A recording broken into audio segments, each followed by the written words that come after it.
Hello दोस्तों, कैसे हैं आप लोग।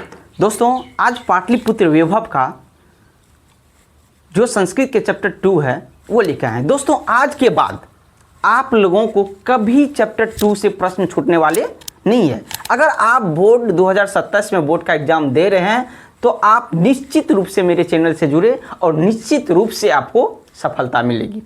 तो आइए समझते हैं। चलिए सबसे पहले दोस्तों जानते हैं कि पाटलिपुत्र वैभव पाठ के लेखक कौन है। पाटलिपुत्र पाठ के लेखक है दामोदर गुप्त। कौन है?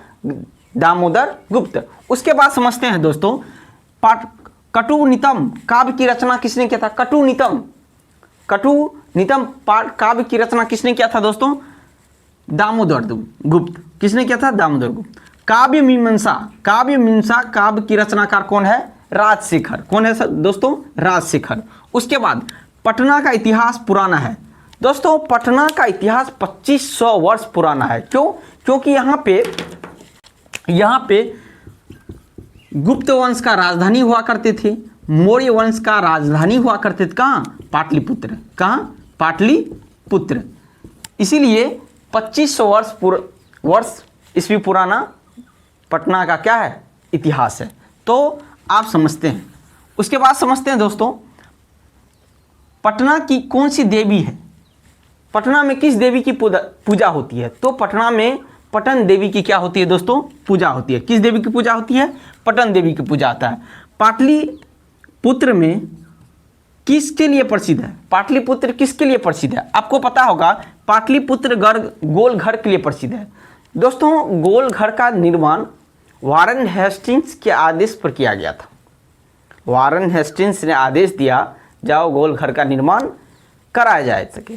तो गोल घर का निर्माण 1784 में बनना शुरू हुआ और 1786 में बनकर क्या हुआ दोस्तों? तैयार हुआ। किसके लिए गोल घर का निर्माण क्यों कराया गया था? तो अनाज रखने के लिए। किसके लिए? अनाज रखने के लिए गोल घर का निर्माण कराया गया था। आप लोग जरूर याद रखिएगा कि गोल घर का निर्माण किसके लिए कराया गया था? अनाज रखने के लिए। उसके बाद समझते हैं दोस्तों कौमुदी महोत्सव कब मनाया जाता है। सभी को पता है कि कौमुदी महोत्सव जो है ये शरद ऋतु में मनाया जाता है। किस ऋतु में मनाया जाता है दोस्तों? शरद ऋतु में। शरद ऋतु में कौमुदी महोत्सव मनाया जाता है। कौमुदी महोत्सव का मनाने का शुरुआत किसने किया था? तो कौमुदी महोत्सव का मनाने का शुरुआत जो किया था गुप्त वंश के शासकों के द्वारा किया गया था। किस वंश के? गुप्त वंश के शासक के द्वारा कौमुदी महोत्सव का मनाने का शुरुआत हुआ था। उसके बाद हम आइए समझते हैं। उसके बाद यूनान का राजदूत कौन था? दोस्तों यूनान का राजदूत जो थे वो थे मेगास्थनीज। आइए समझते हैं मेगास्थनीज। सबसे पहले दोस्तों मेगास्थनीज जो थे ये एक पुस्तक का रचना किया था जिसका नाम था इंडिका। और इंडिका पुस्तक में किस वंश की जानकारी मिलती है? तो मौर्य वंश की। मौर्य वंश की। और ये यूनान के राजदूत। कहाँ के राजदूत थे? यूनान के क्या थे? राजदूत थे। किसके दरबार में आए थे दोस्तों? चंद्रगुप्त मौर्य के दरबार में। मेगास्थनीज किसके दरबार में आए थे? चंद्रगुप्त मौर्य के दरबार में आए थे। कौन? मेगास्थनीज। तो आप लोग याद रखिएगा यूनान का राजदूत कौन था? मेगास्थनीज। मेगास्थनीज किसके दरबार में आए थे? चंद्रगुप्त मौर्य के दरबार में। मेगास्थनीज का रचनाकार कौन है? इंडिका नामक पुस्तक की रचना। इंडिका नामक पुस्तक में किस वंश की जानकारी मिलती है? तो मौर्य वंश की जानकारी मिलती है। ठीक है दोस्तों, आगे की ओर समझते हैं। मध्यकाल में पाटलिपुत्र का नाम क्या था? सभी को पता है कि मध्यकाल में पाटलिपुत्र का नाम पाटलिपुत्र थे। दोस्तों प्राचीन काल में पाटलिपुत्र को 4 नामों से जानते थे। अगर हम बात किया जाए प्राचीन काल में पाटलिपुत्र को 4 नामों से जानते थे। सबसे पहले पाटलिपुत्र, उसके बाद पुष्पपुर, उसके बाद कुसुमपुर और वर्तमान में दोस्तों पटना। वर्तमान में पटना। तो प्राचीन काल में क्वेश्चन ये पूछा गए, अभी तक पूछे जा चुके हैं दोस्तों। डायरेक्ट क्वेश्चन पूछ लेते हैं कि प्राचीन काल में पटना को कितने नामों से जाने जाते थे? तो हम लोग समझ चुके हैं कि प्राचीन काल में पटना को 4 नामों से जानते थे। कौन कौन? पाटलिपुत्र, पुष्पुर, कुसुमपुर और वर्तमान में पटना। दोस्तों अगर हम बात किया जाए, पटना को सरस्वती का कुलगिरी भी कहा जाता है। सरस्वती का कुलगिरी, सरस्वती का कुलगिरी किसे कहा जाता है? पूछा गया क्वेश्चन है दोस्तों। पटना को सरस्वती का कुलगिरी कहा जाता था क्योंकि जब गौतम बुद्ध, बौद्ध धर्म का संस्थापक, जब गौतम बुद्ध पाटलिपुत्र आए थे घूमने के लिए, तो उसने भविष्यवाणी किया था कि पटना पे आग और पानी का भय हमेशा क्या रहेगा? बना रहेगा, और कालांतर में एक दिन महानगर के नाम से जाना जाएगा। तो दोस्तों अभी पटना जो है एक महानगर है। पटना क्या है? अभी एक महानगर है। इसका तात्पर्य यह है कि गौतम बुद्ध जो बोले थे उसका सही साबित हुआ उसका आंसर। आइए आगे की ओर समझते हैं। गुरु गोविंद सिंह का जन्म हुआ था। दोस्तों गुरु गोविंद सिंह का अगर बात किया जाए तो पटना साहेब में गुरु गोविंद सिंह का जन्म 1666 ईस्वी में हुआ था। सिख धर्म के अंतिम गुरु कौन थे? गुरु गोविंद सिंह। और सिख धर्म का जो स्थापना किया था दोस्तों वो किया था गुरु नानक। गुरु नानक।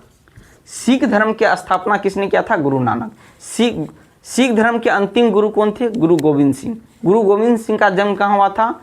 पटना साहिब में। कब? 1666 ईस्वी में। क्वेश्चन ये भी पूछा जाता है कि सिख धर्म के लिए पटना क्यों प्रसिद्ध है? सिख धर्म के लिए पटना इसीलिए प्रसिद्ध है क्योंकि यहाँ पे गुरु गोविंद सिंह का जन्म हुआ था, इसीलिए पटना क्या है? प्रसिद्ध है। पटना का गुरुद्वारा प्रसिद्ध है। उसके बाद आइए समझते हैं, पटना की रक्षा व्यवस्था का उत्कृष्ट था। दोस्तों जब चंद्रगुप्त मौर्य शासन कर रहे थे उस समय पटना की रक्षा व्यवस्था काफ़ी उत्कृष्ट था, और जब सम्राट अशोक शासन कर रहे थे उस समय पाटलिपुत्र की रक्षा व्यवस्था काफ़ी विस्तार हुआ था, काफ़ी विकसित हुआ था। तो निश्चित रूप से क्वेश्चन पूछते हैं कि किसके शासनकाल में पाटलिपुत्र की रक्षा व्यवस्था उत्तम था? तो चंद्रगुप्त मौर्य होगा इसका आंसर। अगर पूछेगा किसके शासनकाल में पाटलिपुत्र का विस्तार ज़्यादा हुआ, तो सम्राट अशोक के शासनकाल में। उसके बाद आइए समझते हैं पटना का रक्षा व्यवस्था, ये हो गया। कौन कौन से विदेशी व्यक्ति पाटलिपुत्र आए थे घूमने के लिए? सबको पता है कि जब प्राचीन काल में लोग विदेशों से पढ़ने के लिए आते थे, कहाँ? नालंदा विश्वविद्यालय। लेकिन वर्तमान में दोस्तों ऐसी स्थिति हो गया है लोग भारत से पढ़ने के लिए विदेश जाते हैं। इतना हमारे देश का स्थिति खराब हुआ। तो विदेशी व्यक्ति कौन कौन से आए थे? यहाँ मेगास्थनीज आए थे। आइए समझते हैं, मेगास्थनीज आए थे।